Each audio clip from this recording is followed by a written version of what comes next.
Hi everyone, I've been asked about resin dyes by some people who are newcomers to resin, and they've been asking me, what do you use to colour your resins? Well, there's a lot of things you can use, but these seem to work particularly well, and I think they're probably the easiest to use. So, resin dyes, and this set is brand new. I've just had it come from Let's Resin, so let's have a look at it. And this is obviously what we get in the box. Now, they tend to come in little bottles. Give them a good shake before you use them. That one's ruby red. So you get like a wealth of pretty colours. So you give them a good shake and you just put a bit in with your resin. Nice and simple. What I would say is don't put too much into your resin because you can inhibit the curing. And that applies to any liquid colourant that you're putting into your resin. But you'll find that if you use the actual pigments as opposed to alcohol ink, which is another thing you could use, you can use acrylic paints, you can use all sorts of things. But because these are actual pigments, they're really strong, so you only need the tiniest bit. Anyway, there's 16 colours in here. Should we have a look at them all? Let's do this. First of all, let's get them all out of the box. Now, please excuse all the other things going on around here. Like I said, it's just multitasking as usual. What happens is I've had some new moulds and things appear through the post, thanks to some very kind suppliers. And I've also had a load of questions being asked by people who are new to resin craft. So first thing I should say is welcome to resin craft, everyone. It's great fun. And there's so much to learn, and there's so many things you can do. It's very versatile. There's new techniques and new products coming out all the while. So enjoy. And I'm glad to see that there's new people coming into the crafts all the time. That's amazing. Now, I'm going to mix up some resin. First thing I should say to people who are beginners with resin, take your personal protective equipment very seriously. Epoxy resin, polyurethane resin as well, very, very dangerous. You should be wearing gloves and a respirator. Ultraviolet curing resin, probably less dangerous. They are billed up as being safe. But obviously still, even with those, use them in a very, very well ventilated room. Use nitrile gloves, which are recommended for use with resin. The single-use gloves, don't try and reuse them because they do degrade. There's a reason they say single-use gloves on them. So chuck them away and get yourself a new pair out. I know that sounds wasteful, but your safety is always got to be paramount. You can get nitrile gloves that are multi-usage as well, so if you've got those, then again follow the instructions that come with those gloves. But these are the ones that they use in hospitals and all sorts, so they're very cheap and easy to get hold of. Right, we're going to mix up some resin. I'm using is Apex from Just For You Online. This is a good all-rounder of resins. I find you can go up to a reasonable depth with it. I mean, I've gone up to about like that without it flash curing. And I find that it's for really shallow pores, it works really well as well. So if you were only going to get one epoxy resin, as long as you weren't doing very deep pores, I would suggest check this one out. And dyes and pigments wise, there's lots of brands out there that are all very good. I do find these Let's Resin ones keep their colour very well. I've heard people say that alcohol inks in particular fade. The alcohol inks that Let's Resin do don't seem to. So yeah, check those out. But any of the main proprietary brands I would say would be good to use. Incidentally, I'll put you a load of links down below, so anybody who's just starting out with resin can go and grab themselves discounts and also know exactly where to go to find them. Right, so this should be mixed up. Now, I should say, beginners out there, because this is who this video is for really, I stir too fast and I end up with a load of bubbles. This resin does degas really, really well. You'll see bubbles coming up and popping already. But really, slow stir like this for a couple of minutes or more is really the way to go. Not like I do it. Okay, got that? Just clear that one up straight away. I'm just using a cheap plastic disposable cocktail stirrer to stir it, but of course you can wipe it off. I use Wonder Wipes. And I get these from Amazon, and it's just the job. And then I can reuse the stick, obviously. I use them to clean Wonder Wipes to clean the moulds as well. You can see this mould rather well used, but they work a treat. Now what I'm going to do is mix up just a little bit in another pot so that we can see what these colours are like. Trick to mixing your resin, by the way, for my beginner friends out there. Once it stops looking kind of stringy and goes completely clear like this, that's when you know it's thoroughly mixed. Right, let's have a look at our first colour. Like I said, give it a good shake. Have a read of the warnings on it. This stuff is, you know, it's got chemicals in it, so you want to be careful. So this is how you open it. You usually need to press down the lid. You then get a little nozzle like this. Now, I used to cut the tips off until I saw a video by another resin artist showing me how you really should do it, and it's way better. So thanks for that information, Daniel Cooper. It goes back a bit, doesn't it? Now, what you do is you... Oh, if I can get rid of that. What you do is you take a pin and you poke it down the tip, because you'll find that there's a recess in the top to make that easy for you, and just poke it straight in. There we go. And it should then just open up a nice neat little hole for you. Now if you're worried about it squirting everywhere, just put a cloth over the end when you do it, and that'll stop it squirting everywhere, because yes, guess what, I've done that. Now let's have a close look at what happens when you drip it into your resin. One drip. A lovely colour. So one drip, you get a pale colour. Very pretty. But if you lift it out on your little stirring stick, you'll see that's very pale, because don't forget it's going to look slightly darker in your pot because you've got some depth to it. So let's say you want that colour a bit deeper. Put another drop. And I'd suggest that you do it this way just until you get used to how much you're going to want, because you can always add, you can't take away. Well, you can dilute it with more resin, but unless you've got a lot of resin on the go and a lot of projects, that's going to be a bit wasteful. So I put 2 more drops there. As you can see, it's getting darker. Now some of these pigments will be transparent no matter how much colour you put in. Others will be opaque. So when you're buying your colours, have that in mind. Obviously white needs to be opaque, otherwise it'd just be clear, wouldn't it? So where are we up to? Was that 5 drops? 6 drops. Now if you put too much of your liquid pigments in, you will inhibit the curing. But that sort of amount, you should be just fine. So what I would say is just keep adding until you've got the colour you want, and then stop. Don't put a bit more for luck, because if you go over, is it 10%? I never quite know. But it's, you know, if you go over a certain point, it will inhibit your curing, and you don't want that to happen now, do you? So there's our first one. This is a chocolate mould, by the way. I just find it quite handy, because it's got so many cavities. Now, as you can see, there are 15 and I've got 16 colours, so something's going to get missed out. Oh well. Now, these paper pots, a lot of people use silicone pots. I do have silicone pots as well, because, again, you can wash them out and keep using them. But look what you can do with your paper pots. You can wipe them out, or you can just let the resin dry and use them again. I tend to use clean pots when I'm filming, because otherwise you can't see what colours are, and you know, but there you go, look, that's how easy they clean, and I can carry on using that wipe before cleaning my stick up. So let's have a bit more resin. I'm going to need to mix some more up in a minute. What I'm going to do is speed this up, actually, because you don't need to see me go through everyone methodically, slowly, like that. See the bubbles coming out on their own? Isn't that great? So what I'm going to do is put exactly the same amount of drops in each one so that we can see how they compare. Right, I'm going to speed this up for you, and I'll catch up with you at the end, and I'll tell you what happens next.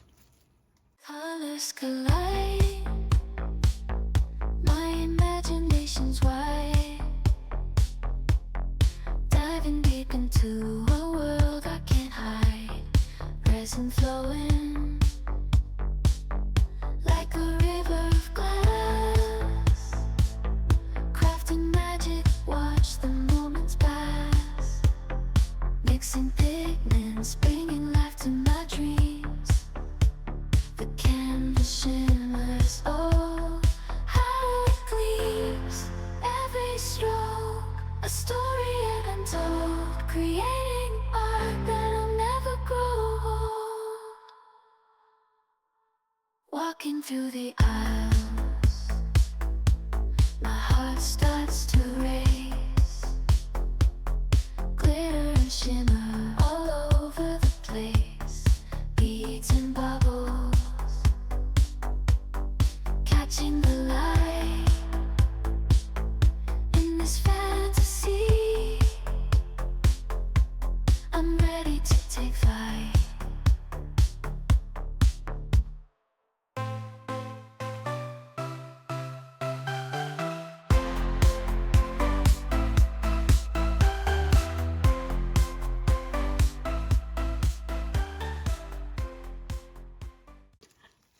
Right, and I'm back. Hope you enjoyed the jingle. Now, I am down to the last couple of colours. Well, last couple of 4, 5, 6. Last couple of cavities. So this is the bit where I just sort of tell you what happens next. So first thing, of course, I've got to decide what I'm doing about the last one, because I've got black and white left to do for you. So what we'll be doing then is I will show you how to get rid of bubbles on the surface. Now, half the time I just ignore it and they just go away. So if you've got a good quality resin, you shouldn't really have too much of a problem with bubbles, but I know people do fret about them. So for the benefit of my beginner friends, I will show you some ways to do that. So I'll show you that next, including one that I would say only do if you're feeling really brave and don't mind accidentally damaging your mould, because I have done that a couple of times. Now I will need a new pot for these last ones, because it's black and white. So yeah, the other things I was going to mention was, first of all, your resin. You hopefully will have seen what I've been doing there, which is stirring it up first before you add your colour. And the reason for that is, remember what I said about the stringy effect? I don't know if you can see this in such a small pot, but I can. I'm not sure if it's coming over on camera. You get like a cloudy effect. I don't know if you can see that. And once that's gone, you know you've got it mixed. Well, of course, if you've got colours in there, you might not be able to see that. So that's the first thing to mention. I'll carry on stirring. The other thing to mention to you, I have mentioned about personal protective equipment, your gloves, your mask, well-ventilated room, all that. I found a truly brilliant video on resin safety, and that link is down at the bottom of all of my video descriptions, which if you click on them all below these videos, a whole description of the video will pop open, and it'll include all the discount codes and links to buy all these things. And at the bottom it does have that lovely video on resin safety. So please do take a look at that. Other information I get, and I suppose I'm a bit lucky to be able to get this information, is I have access to the chemical compliance officer for 3M, which is, I think, still the biggest chemical firm in the world. I think so. I'm sure you'll have come across 3M. They reckon you can only ever be more than about 10 feet from a 3M product. So he's the one who advised me on what mask to get. So yeah, I did get a 3M one, which is also what most of the video expert types recommend too. You'll notice I'm putting a bit more of this resin, this colourant, by the way. There's about 10 drops there.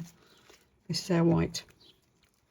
And it was also him that advised me on the correct way to remove gloves and not reusing them and all that sort of thing. I've put more drops of the white because, as you can see, it is opaque. Look at that. I should get away with 10 drops. That shouldn't be a problem. Now, if you wanted it kind of clear and milky, then just put a bit less. But as you can see, if you put a little bit more, you do get opaque with the white. And you can get opaque resin colours. You can get metallic ones. Let me know, beginner people out there, or anybody else actually who's just curious, please let me know. Do you want me to do any more of these videos just on simple things like colouring resin? I know there's already a lot of videos out there, but because it's such a simple beginner level thing, it could be that some of those are now, I won't say out of date, but there are new products on the market.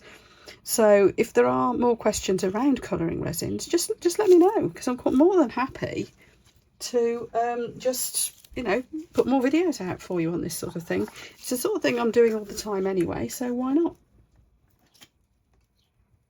And I always say I do requests, don't I? Oops. So that's our white one. Now, black. And this is the bit where I've run out of mould. So what I'm going to do is put some black into the bottom of this little silicone mixing pot so that we've got our 16th one. Now, of course, if you mix some black and some white, yes, you will get an opaque grey.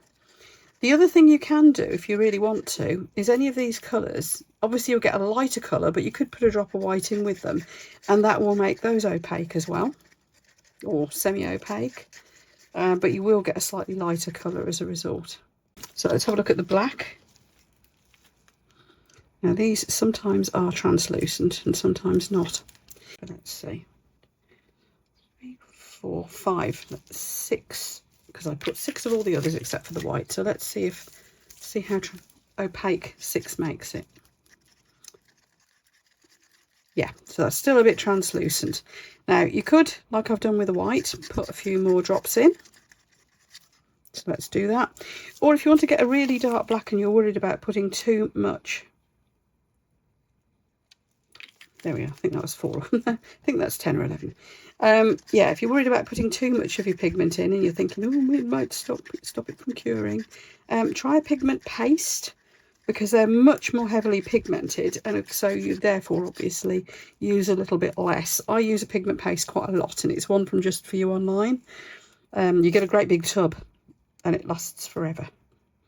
I've also got one from Vista that I've had for years. Because it's, as I say, because it's so heavily pigmented. But these little bottles are just so convenient, and I think that should be fairly opaque because of the depth of it anyway. And if I probably could have got away with a couple more drops. I promised you we would have a look. Let's bring it towards me a little bit more. At some ways of getting rid of bubbles.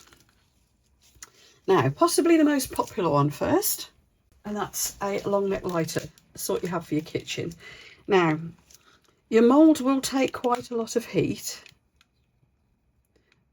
but you can scorch them. So that top row, as you can see, I'm just skimming over it with my lighter, and that has just drawn those bubbles out. The next row, I'm going to do the thing that I would say I wouldn't do this with an expensive mould, just in case, and I wouldn't recommend beginners do it. You can see this is an old torch. I've used it a lot, but it's one of those burn your house down one. I call it my burn my house down one. If you do get tempted to use one of these, be prepared for occasionally you will wreck a mould, especially when you're getting used to using it. I haven't wrecked a mould for years. You do have to be careful. You certainly don't go over it like I just did with that torch. What I do if I do use this one is just go quick click, done. Because if you overheat your resin, it's going to flash cure, it's going to stick to the mould, it'll wreck your mould. So never do any more than that if you are tempted to use one of those. The final one, and this is a very popular one, is alcohol. This I need a new bottle. This is 99% isopropyl alcohol. I can buy it in big bottles from Amazon. I know in not every country that's possible. You can get lower percentage alcohol, which also works. It's just that the lower the percentage, the more water it's got in it, and resin doesn't like water. So get as high as you possibly can. If you happen to know a nail technician or a chemist, they can get hold of this stuff. And what you do is I'm just going to pull right back. I'll be off camera, but I'm just going to give it a light spritz. And look what happens. Bubble's gone. Because what it's done is it's broken the surface temp. But again, alcohol, if you keep doing it too much, like if you use it to clean your moulds a lot, I do sometimes, but it can dry your moulds out in the long run. Handmade moulds I wouldn't use alcohol on, for example. But just doing that once in a while, I've never had it really dry mould out. It's just not a problem. Right, there you go. I've chucked a lot of information at you there. I'm now going to leave these all to cure. Apex resin, Apex high gloss it is in particular that I'm using. This one takes a number of hours to cure depending on how warm your room is.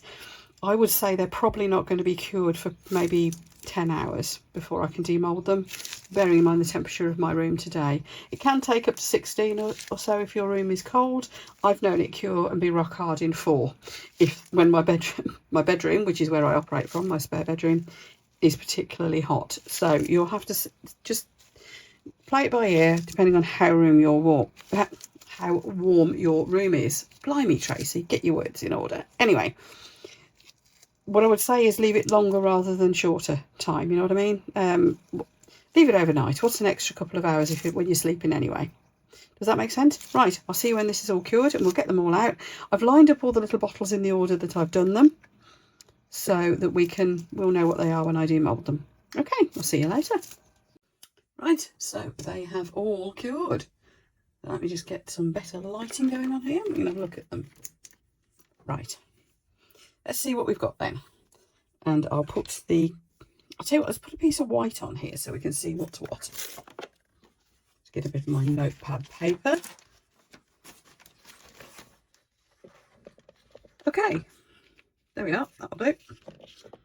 So our first colour was, oops, that one, which is just called orange, very appropriately. Okay, and let's go for this one next, the green. Well, that's nice, isn't it? So that one was called emerald green.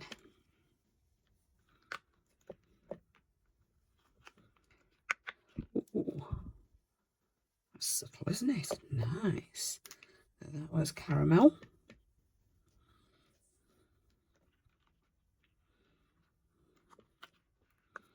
Oh, purple. I like purple. Oh, violet, as it's actually called on this set. Nice. What's that one? Ruby red. Okay, so I presume you could get it more ruby reddish. What was this? Was that caramel? You know what? I did actually, yeah, it must be. I did actually knock these over by accident, these bottles. So some of them I might have to reline up. Oh, what am I like? Oh, that's nice. Look at that. These colours are fab, aren't they? That is sapphire blue.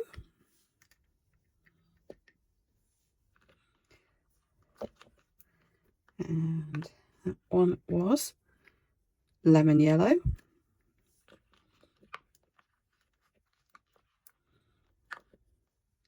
That's a nice deep blue there. What's that one called? Blue violet.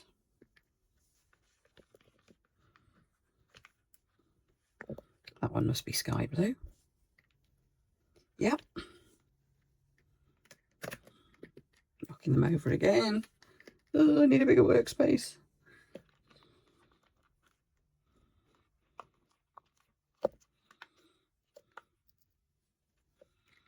That one is just called yellow.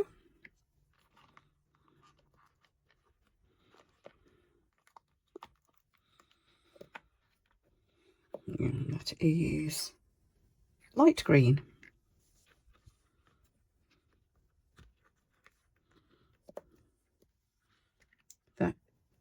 That's ruby red. Hang on a minute. I haven't got two ruby reds, have I? Oh no, that's bright red. Dear. Wake up. Oh, look at that, I'm pretty. So that is called Punch Pink. No, Punch Red. Sorry. It's like a bright pink to me. That is Peacock Blue, which looks more like green to me, but never mind. Just leaving white. Now, like I said, I could have put another couple of drops of this colour in, which of course would have made that red redder and so on. Definitely would have got away with another couple of drops more. Here's our black, which for some reason seems slightly soft. How odd. There we go. I did manage to get, I mean, that was just in the bottom of my pot, so it's not going to be shiny, is it? But it is a nice black, if that makes sense. There you go. So that's a look at how we colour resin using just straightforward resin dyes. Now, as I said, there is a discount code for these down in the video description below for you. And there's a code for several different countries. So do look down in the description below for the Let's Resin discount codes. And also, as I said earlier, please do let me know if there's any other particular ways of colouring resin that you want me to do, like a total beginner friendly, just show you how to way, then by all means let me know, stick below in the comments. And if you'd like to subscribe to this channel so that you can see more little demos like this and maybe some more projects and so on, then the button for subscribing is below, and of course that is entirely free. Big shout out to my channel members as well. Thank you so much for your support, and I look forward to seeing you for the next video. Bye everyone. My imagination's wide, diving deep into a world I can't hide. Resin flowing